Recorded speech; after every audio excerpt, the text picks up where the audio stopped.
You are watching Grace Television.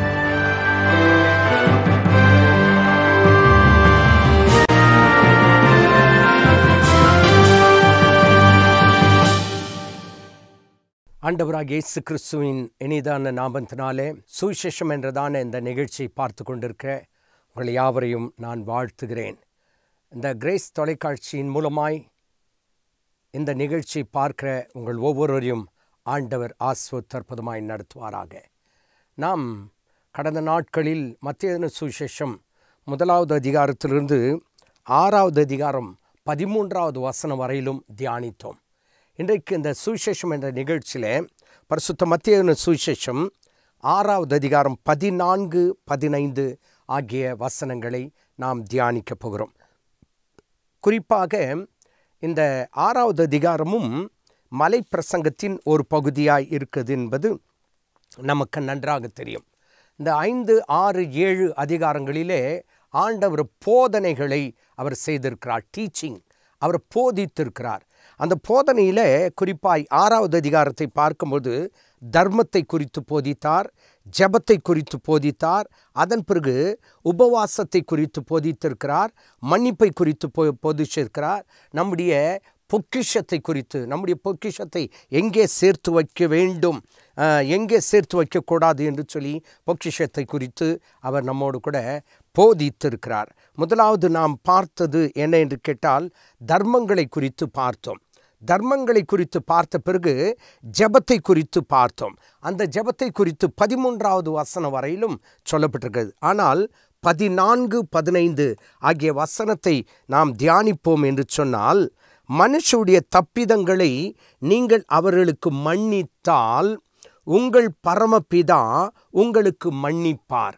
அடுத்த வசனம், மனுஷருடைய தப்பிதங்களை நீங்கள் அவர்களுக்கு மன்னியாதிருந்தால் உங்கள் பரமபிதா உங்கள் தப்பிதங்களை மன்னியாதிருப்பார் என்று 2 வசனத்திலே மன்னிக்கிறதை குறித்து ஆண்டவர் இங்கே தெளிவாய் சொல்லியிருக்கிறார். அப்போ என்ன அர்த்தம்? மனுஷருடைய தப்பிதங்களை நீங்கள் அவர்களுக்கு மன்னித்தால் என்று அங்கே வாசிக்கிறோம். அப்போது மன்னிப்பை குறித்து அங்கே சொல்லப்பட்டிருக்குது. இப்போ நாம் என்ன செய்யணும் அப்படின்னு சொன்னால், இப்போ உதாரணமாக நீதிமொழிகள் 21வது அதிகாரம் 13வது வசனம், நீதிமொழிகள் 21:13 ஏழையின் கூக்குரலுக்கு தன் செவியை அடைத்து கொள்ளுகிறவன் தானும் சத்தமிட்டு கூப்பிடும்போது கேட்கப்பட மாட்டான் அப்படின்னு வசனம் இருக்குது. அப்போ என்ன அர்த்தம் அப்படின்னு சொன்னால், ஏழையின் கூப்பிடுதல், அவன் நம்மிடத்தில் ஏதாவது ஒன்று கேட்கிறான் அல்லது மன்னிக்கணும் அப்படின்ட்டு நம்மிடத்தில் கெஞ்சுகிறான் என்று சொன்னால், அதற்கு செவி கொடுக்காமல் நாம் போனால் ஆண்டவர் என்ன செய்வாராம்? தானும் சத்தமிட்டு கூப்பிடும்போது கேட்கப்பட மாட்டான் என்று வசனத்தில் சொல்லப்பட்டிருக்கிறது.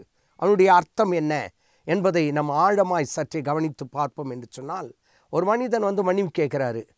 அவர் கூக்குரல், ஐயா என்னை மன்னிச்சிடுங்க, என்னை மன்னிச்சிடுங்க அப்படின்னு கூக்குரலிட்டு கேட்கும்போது நாம் என்ன செய்கிறோம் அப்படின்னு சொன்னால், அந்த சத்தத்தை கேளாதபடிக்கு நம்முடைய செவி அடைத்து கொண்டால் தானும் சத்தமிட்டு கூப்பிடும்போது கேட்கப்பட மாட்டான்.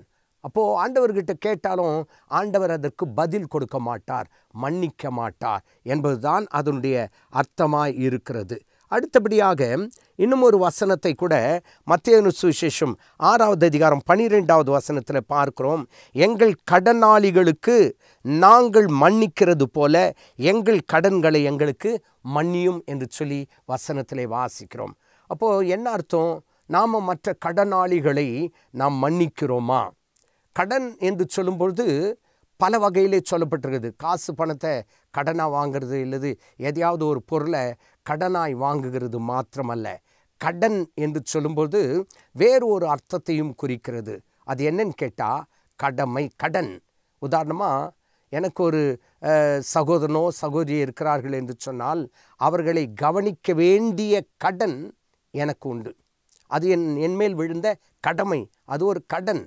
அதே நேரத்தில் வயதான பெற்றோர்கள் இருக்கார்கள் என்று சொன்னால் அவர்களை கவனிக்க வேண்டியது ஒரு கடன். அது மட்டுமல்ல, அப்படிக்கு இந்த உலகத்தில் நான் எதற்குமே கடனாளி இல்லை அப்படின்னு யாருமே சொல்ல முடியாது. ஒவ்வொருவருக்கும் ஒரு கடன் இருக்குது. அது என்ன கடன் என்று சொன்னால், குடும்பத்தை குறித்த ஒரு பாரம், அந்த கடன் நமக்கு இருக்கிறது.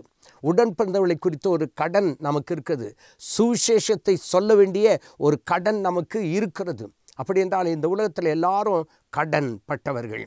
அது மட்டுமல்ல, அப்படிக்கு நாம் இங்கே வசனத்தில் வாசிக்கும்பொழுது எங்கள் கடனாளிகளுக்கு நாங்கள் மன்னிக்கிறது போல.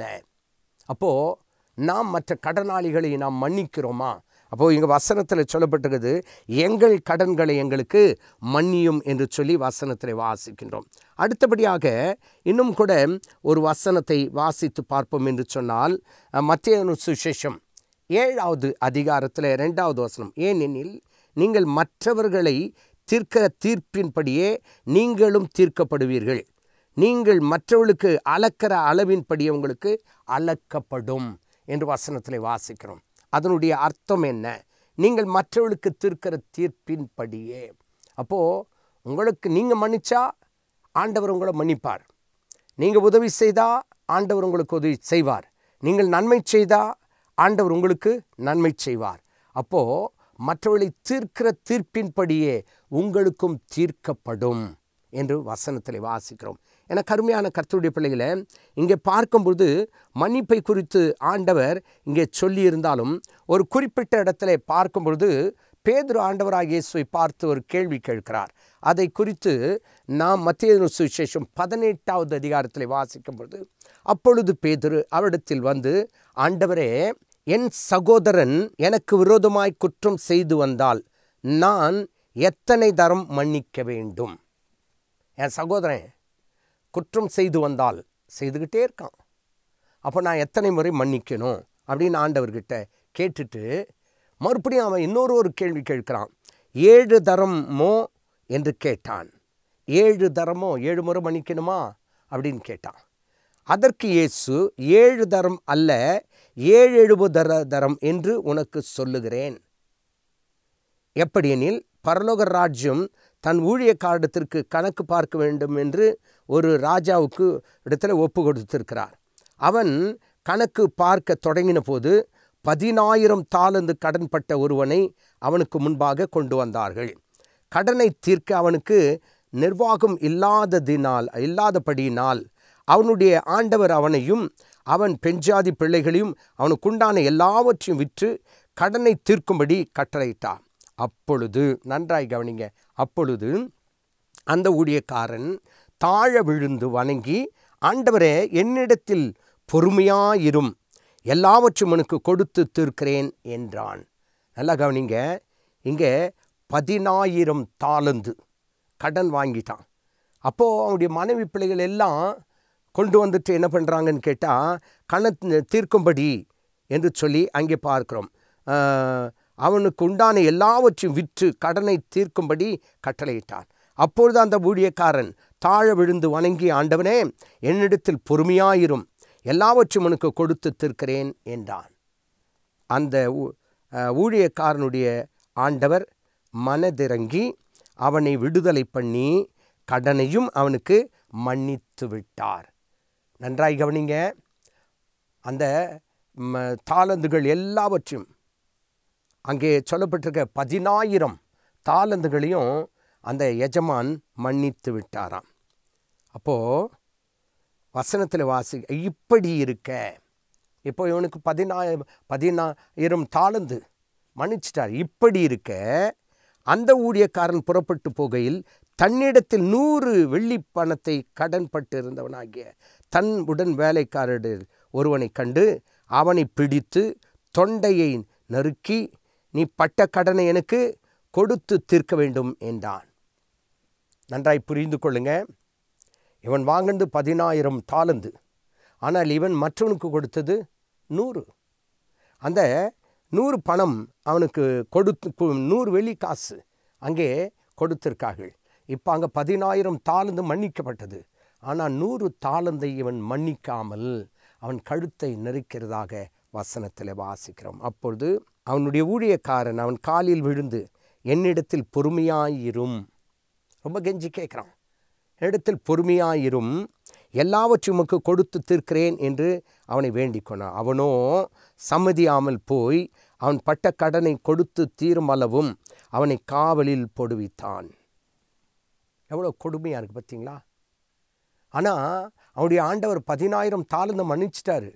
ஆனால் இவனோ 100 வெள்ளிக்காசை மன்னிக்காமல் இந்த மனுஷனை கொண்டு போய் காவலில் வைத்தான்.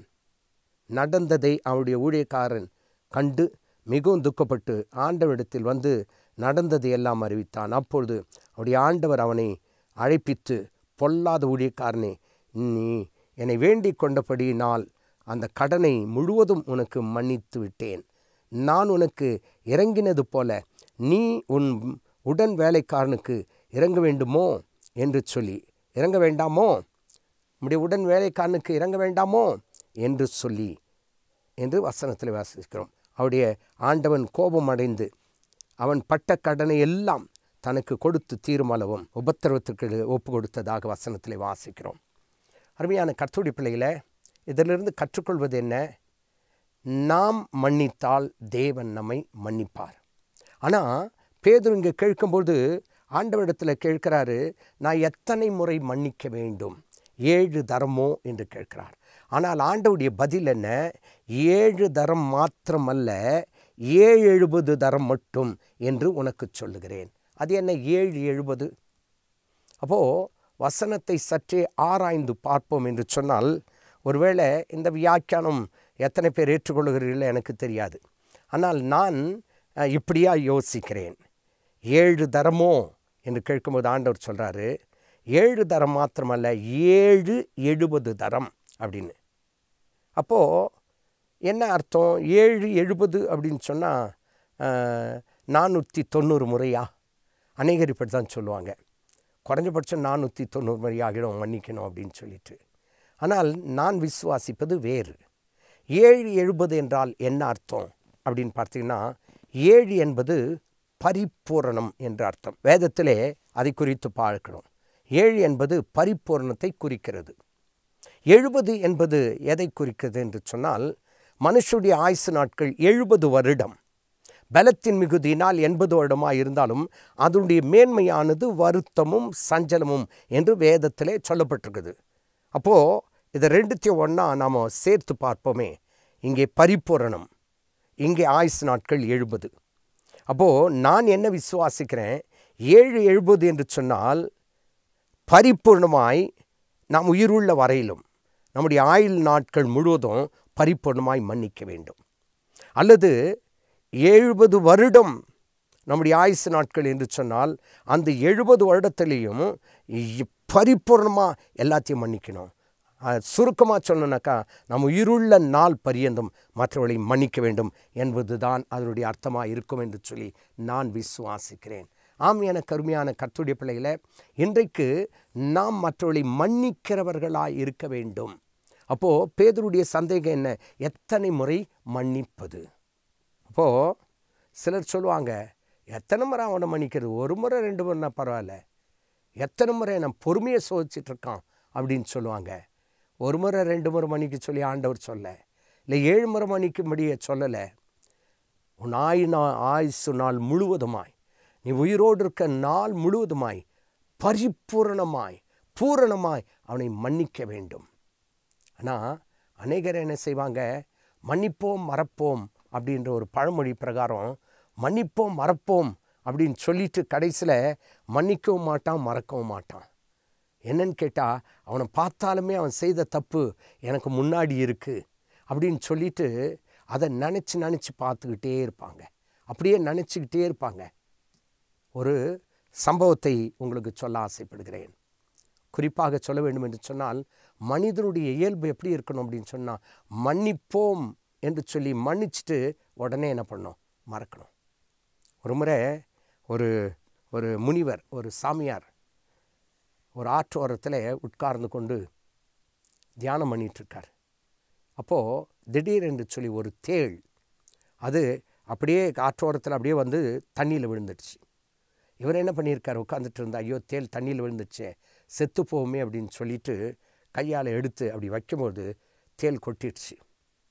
கொட்டிட்ட பிறகு கூட அவர் முனிவர் ஏதோ வைத்தியம் பண்ணிக்கிட்டார், அது வேற. மறுபடியும் கொஞ்ச நேரம் ஆன பிறகு மறுபடியும் அந்த தேள் மறுபடியும் போய் தண்ணியில் விழுது. தண்ணியில் விழுந்த பிறகு மறுபடியும் அந்த தேள் கொட்ட ஆரம்பித்து விட்டது. இப்படி பலமுறை இவர் எடுத்து வெளியே போடுறாரு, இது தண்ணியில் வந்து விழுது. அப்போ அங்கே இருக்க செக்ஷன் பார்த்து கேட்டாராம், அதுதான் கொட்டுதே, அமைதியாக விட்டுற வேண்டியதானே, ஏன் அப்படி செய்கிறீங்க, மறுபடியும் எடுக்கிறீங்க, அது கொட்டுதே அப்படின்னு சொல்லும்போது அந்த முனிவர் சொன்னாராம், கொட்டுறது அதனுடைய சுபாவம், காப்பாற்றுறது என்னுடைய சுபாவம் அப்படின்னாராம். ஆமாம், இன்றைக்கி மனிதனுக்கு ஒரு சுபாவம் தேவைப்படுது. அது என்னன்னு கேட்டால் மன்னிக்கிற ஒரு சுபாவம். யார் என்ன நமக்கு துரோகம் பண்ணாலும், நம்மளை கொட்டினாலும் கூட மன்னித்து அவர்களுக்கு உதவி செய்ய வேண்டியது மனிதனுடைய சுபாவமாக இருக்க வேண்டும். அதை தான் தேவன் விரும்புகிறார்.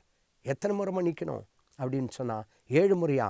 இல்லையா, 70 முறை என்பதை ஆண்டவர் அங்கே வெளிப்படுத்தி காட்டுகிறதாக நாம் வசனத்திலே வாசிக்கிறோம் பிரியமானவர்களே. அது மட்டுமல்ல, அப்படிக்கு இன்னும் கூட ஒரு வசனத்தை தியானித்து பார்ப்போம் என்று சொன்னால், நீங்கள் நின்று ஜெபம் பண்ணும்போது ஒருவன் பேரில் உங்களுக்கு யாதொரு குறை இருக்குமானால் பரலோகத்தில் இருக்க உங்கள் பிதா உங்கள் தப்பிதங்களை உங்களுக்கு மன்னிக்கிறது போல நீங்கள் என்ன செய்யணும் அப்படின்னு சொன்னால், அவங்களுடைய தப்பிதங்களை நீங்கள் மன்னிங்கள். அப்போது இங்கே பரலோகத்தில் இருக்கிற உங்கள் பிதா உங்கள் தப்பிதங்களை உங்களுக்கு மன்னிக்கும்படி அந்த குறையை அவளுக்கு மன்னியுங்கள். அப்போது இங்கே தெளிவாக சொல்லிருக்கு, நீங்கள் ஜெபம் பண்ணுறதுக்கு முன்னாடி நீங்கள் மற்றவங்களுடைய தப்பை மன்னிச்சிடணும். எப்படி?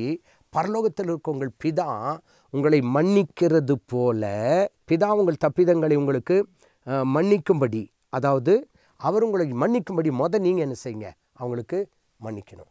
என்ன அர்த்தம்? நீ மன்னிச்சுட்டு வந்தால் பிதாவானவர் உன்னை மன்னிப்பார் என்பது தான் இங்கே மார்க்கு சுவிசேஷம் 11வது அதிகாரம் 25 சொல்லப்பட்டிருக்குது.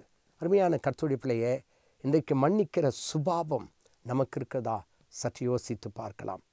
ஒரு குறிப்பிட்ட ஒரு இடம், அதாவது சிவகங்கைக்கு பக்கத்தில் ஒரு குறிப்பிட்ட ஒரு இடம், அந்த இடத்துல ஒரு கொலை சம்பவம் நடைபெற்றது.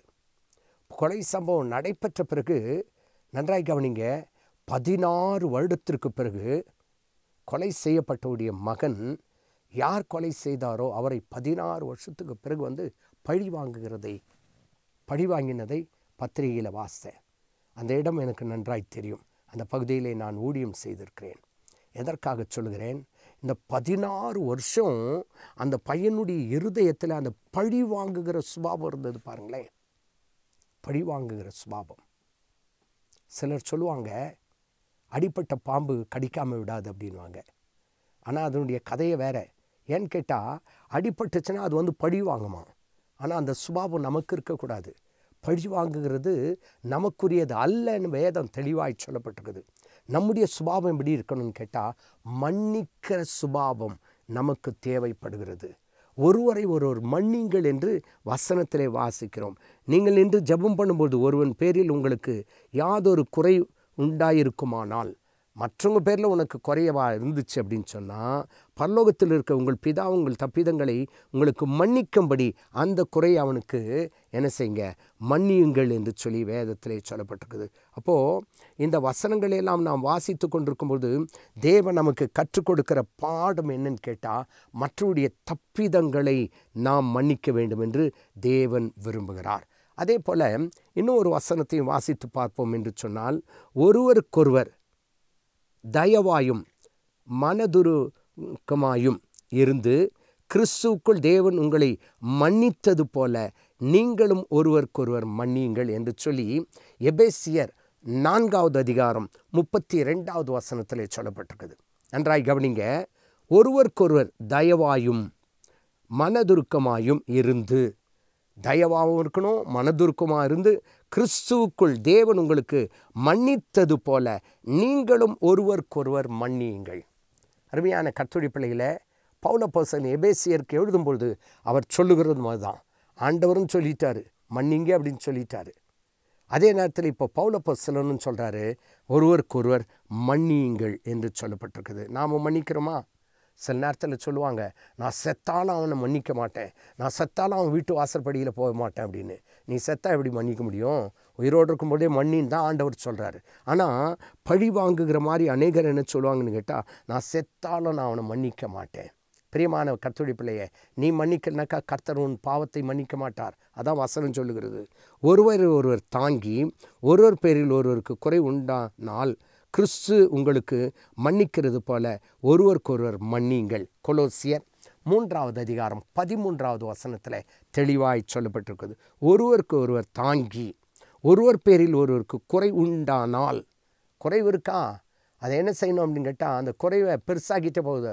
சிலர் சொல்லுவாங்க ஊதி பெருசாகிட்டான் அப்படின்னு சொல்லிட்டு. இல்லை, ஒருவர் பேரில் ஒருவருக்கு குறை உண்டானால் கிறிஸ்து உங்களுக்கு மன்னிக்கிறது போல ஒருவருக்கொருவர் மன்னியுங்கள் என்று சொல்லி வேதத்தில் தெளிவாய் சொல்லப்பட்டிருக்குது. பிரியமான கர்த்தருடைய பிள்ளைகளை, மனுஷருடைய தப்பிதங்களை நீங்கள் அவர்களுக்கு மன்னித்தால் உங்கள் பரமபிதா உங்கள் தப்பிதங்களை மன்னிப்பார் என்று வசனத்தில் இப்போது வாசிக்க கேட்டுக்கொண்டிருக்கோம். யாக்கோபு 2வது அதிகாரம் 13வது வசனத்தை வாசித்து பார்ப்போம் என்றால், ஏனென்றால் இரக்கம் செய்யாதவனுக்கு இரக்கமில்லாத நியாய தீர்ப்பு. எப்படி இருக்கு பார்த்தீங்களா? இரக்கம் செய்யாதவர்கள், ஏனென்றால் இரக்கம் செய்யாதவனுக்கு இரக்கமில்லாத நியாய தீர்ப்பு அப்படின்னு கிடைக்கும். நியாயம் தீர்க்கும் முன் இரக்கம் மேன்மை பாராட்டும் அப்படின்னு இருக்கு. இப்போ இரக்கம் மேன்மை பாராட்டுமா? அப்போது இந்த வசனத்தை பார்க்கும்போது இரக்கம் இல்லாதவனுக்கு, இரக்கம் இல்லைனாக்கா என்ன அர்த்தம்? மன்னிக்காதவனுக்கு, அந்த தப்பிதங்களை மன்னிக்காதவனுக்கு தேவன் என்ன பண்ணுவாராம்? நியாயம் தீர்ப்புக்கு முன்பாக இரக்கம் மேன்மை பாராட்டும் அப்படின்னு இருக்கு. இரக்கம் இல்லாதவனுக்கு இரக்கமில்லாத நியாய தீர்ப்பு. ஆண்டவர் இரக்கம் பட மாட்டார். நீ மனுஷனுக்கு இறங்கலையே, எப்படி ஆண்டவர் எனக்கு இறங்குவார்? சற்று யோசித்து பார்க்கலாம். ஆகவேதான் இரக்கம் செய்யாதவனுக்கு, அப்போது மற்றவங்களை மன்னிக்காதவனுக்கு, மன்னிக்கிற சுபாவம் இல்லாதவனுக்கு இரக்கமில்லாத நியாய தீர்ப்பு கிடைக்கும். அப்போது நாம் என்ன செய்யணும்? ஒருவருக்கொருவர் இறங்க வேண்டும் என்று சொல்லி, இரக்கமுள்ளவர்களாக இருந்து மன்னிக்க வேண்டும் என்று சொல்லி கர்த்தர் நம்மிடத்தில் சொல்லுகிறார். 1 யோவான் 3வது அதிகாரம் 10வது வசனத்தில் பாருங்களேன். இதனாலே தேவனுடைய பிள்ளைகள் இன்னார் என்றும் பிசாசின் பிள்ளைகள் இன்னார் என்றும் வெளிப்படும். நீதியை செய்யாமலும் தன் சகோதரரிடத்தில் அன்பு கூறாமலும் இருக்கிற எவனும் தேவனால் உண்டானவன் அல்ல. அப்போது இந்த வசனத்தின் படி பார்த்தா, சுருக்கமாக சொல்லணுனாக்கா, தேவனால் உண்டானவன் யார் என்று கேட்டால் மன்னிக்கிறவன், மற்றவர்களை மன்னிக்கிறவன். ஆகவேதான் தேவனுடைய பிள்ளைகள் இன்னார் என்றும் பிசாசின் பிள்ளைகள் இன்னார் என்றும் வெளிப்படும். அப்போது பிசாசின் பிள்ளைகள் என்று சொல்லும்போது இரக்கமே இருக்காது. ஏன் அப்படின்னு பார்த்தா, இன்றைக்கு அநேக இடங்களிலே பார்க்கும் பொழுது பலவிதமான சம்பவங்கள் பார்க்க சகிக்கலை. அப்பேற்பட்ட சம்பவங்கள், கத்தியால் வெட்டி சாகுறாங்க, ஒருவருக்கொருவர் குத்தி கொள்ளுகிறார்கள். காரணம் என்ன? பழி வாங்குகிற சுபாவங்கள். இரக்கம் இல்லாமல் மனுஷனுக்கு விரோதமாக மனுஷன் எழும்புறான். ஆனால் அந்த அன்பு என்பது இல்லை, அன்பு என்பது இல்லை. நான் ஒரு சின்ன ஒரு படம் என்று சொன்னால், வாட்ஸ்அப்பில் ஒரு நிகழ்ச்சி பார்த்தேன். என்னன்னு கேட்டால், ஒரு பெரிய அதாவது சிங்கம் ஓடி வருகிறது. அந்த சிங்கம் ஓடி வர்றதுக்கு காரணம் என்னன்னு கேட்டால், இன்னொரு மிருகத்தை அடிக்க அல்ல, அங்கே சின்ன ஒரு மான்குட்டி ஒன்று இருக்குது. அந்த மான்குட்டியை வேறு ஒரு மிருகம் தாக்க வரும்போது இந்த சிங்கம் போய் அந்த மிருகத்தை தாக்கி அந்த குட்டி மானை காப்பாற்றுகிறதை பார்க்கிறோம். அதை பார்த்து மிகவும் ஆச்சரியப்பட்டேன். காரணம் என்னன்னு கேட்டால், அந்த சிங்கத்துக்கு தெரியுது ரொம்ப குட்டி, இதை வேற ஒரு மிருகம் தாக்குதே அப்படின்னு சொல்லிட்டு இந்த மானை அந்த சிங்கம் காப்பாற்றி கொண்டு வருவதை பார்க்குறோம். இன்றைக்கு அநேக நேரங்களில் மிருகங்களைப் போல அநேகர் என்ன செய்கிறாங்க? சுபாவ, அதாவது அந்த காரியங்களை வெளிப்படுத்தி மனுஷனுக்கு விரோதமாய் மனிதன், ஜனத்துக்கு விரோதமாய் ஜனம் எழுந்தி குத்தி கொலை செய்து கொண்டு ஒரு மனிதனை பார்க்கும்போது சர்வசாதாரணமாய் கொலை செய்கிறதை பார்க்கிறோம். ஏன்னு கேட்டால், சுபாவ அன்பில்லாதவர்களாய் என்று வசனம் இருக்குது. ஏன் வசனம் சொல்லு? தாய் தகப்பன்மாரை அடிக்கிறவர்களாய் இருக்கிறார்களாம். இப்போ என்ன அர்த்தம்? சுபாவ அன்பு இல்லை, அன்பில்லாமல் வாழ்ந்து கொண்டிருக்கிறார்கள். எனக்கு ஒரு சம்பவம் ஞாபகத்துக்கு வருகிறது. என்னன்னு கேட்டால், தன் தகப்பன் இருந்த நாட்களில் தன்னுடைய சகோதரியை மட்டும் லீவு நாட்கள் எங்கன்னா கூட்டிகிட்டு போவாங்களாம். அப்படி போயிட்டு வருவாங்க. ஆனால் இந்த மகனை அதிகமாக கூட்டிகிட்டு போகிறதில்ல.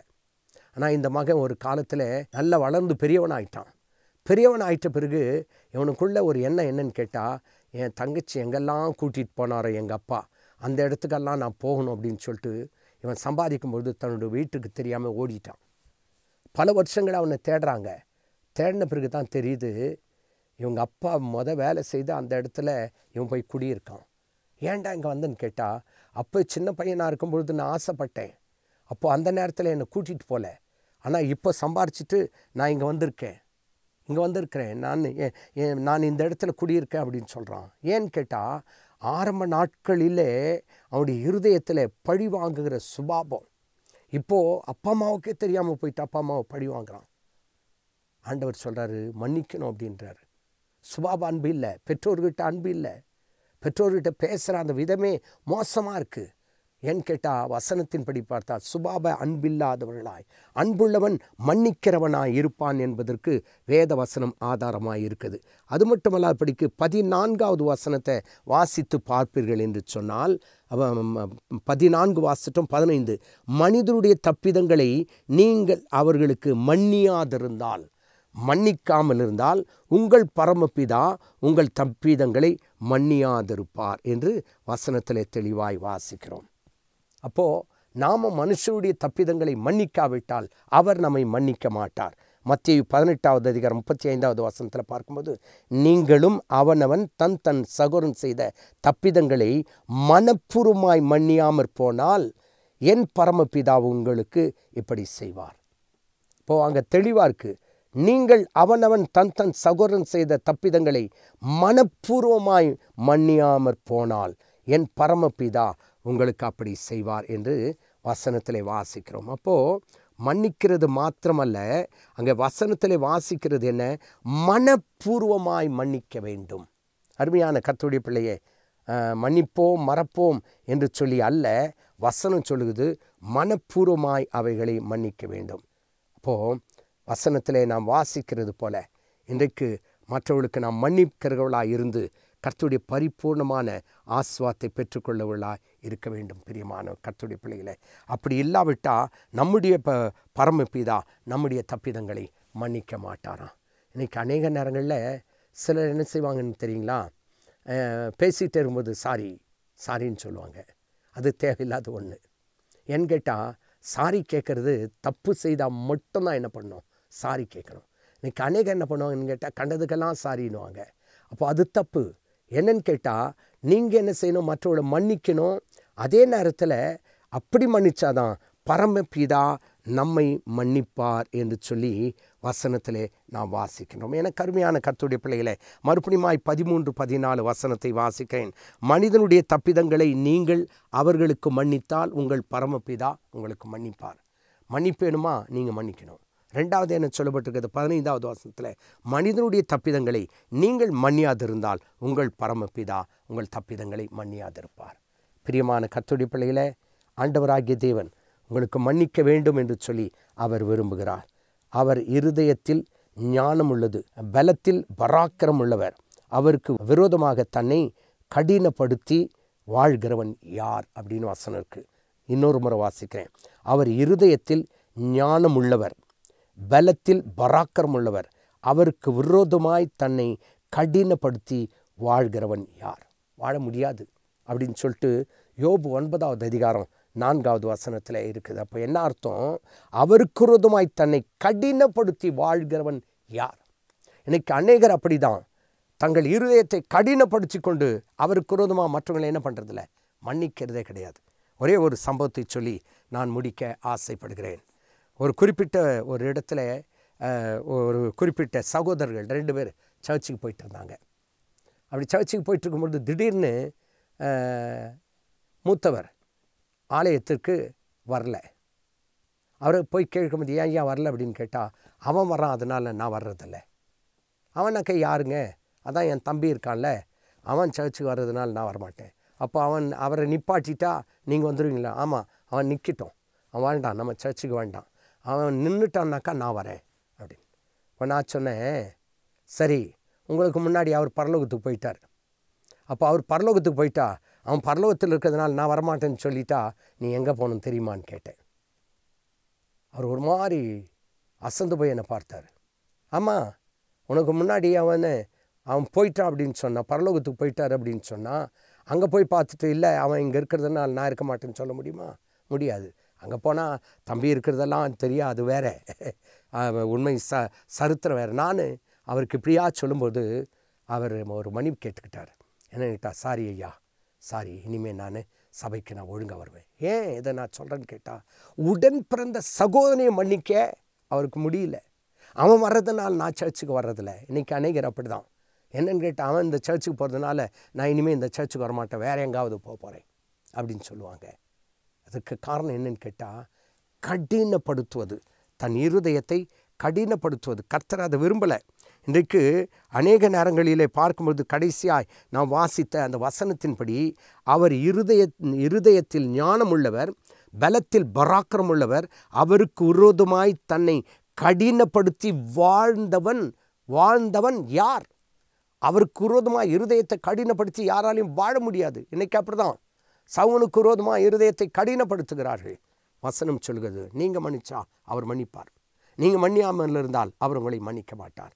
அருமையான கர்த்தருடைய பிள்ளையே, இந்த நல்ல நேரத்தில் மன்னிக்கிற இந்த சம்பவத்தை குறித்து வேதத்திலே வாசித்தோம். ஆண்டவரே, எனக்கு விரோதமாய் எழும்பினவர்களை, எனக்கு விரோதமாய் எனக்கு சதி செய்தவர்களை நான் மன்னிக்கிறேன், என் கடனாளிகளை நான் மன்னிக்கிறேன், நீர் என்னை மன்னியும் ஆண்டவரே என்று கேட்கும்போது கர்த்தர் உங்களை மன்னித்து உங்களுக்கு ஒரு பெரிய ஆசீர்வாதத்தை கொடுக்க அவர் உண்மையுள்ளவராக இருக்கிறார். கர்த்தர் தாமே உங்களை ஆசீர்வதிப்பாராக. ஆமென்.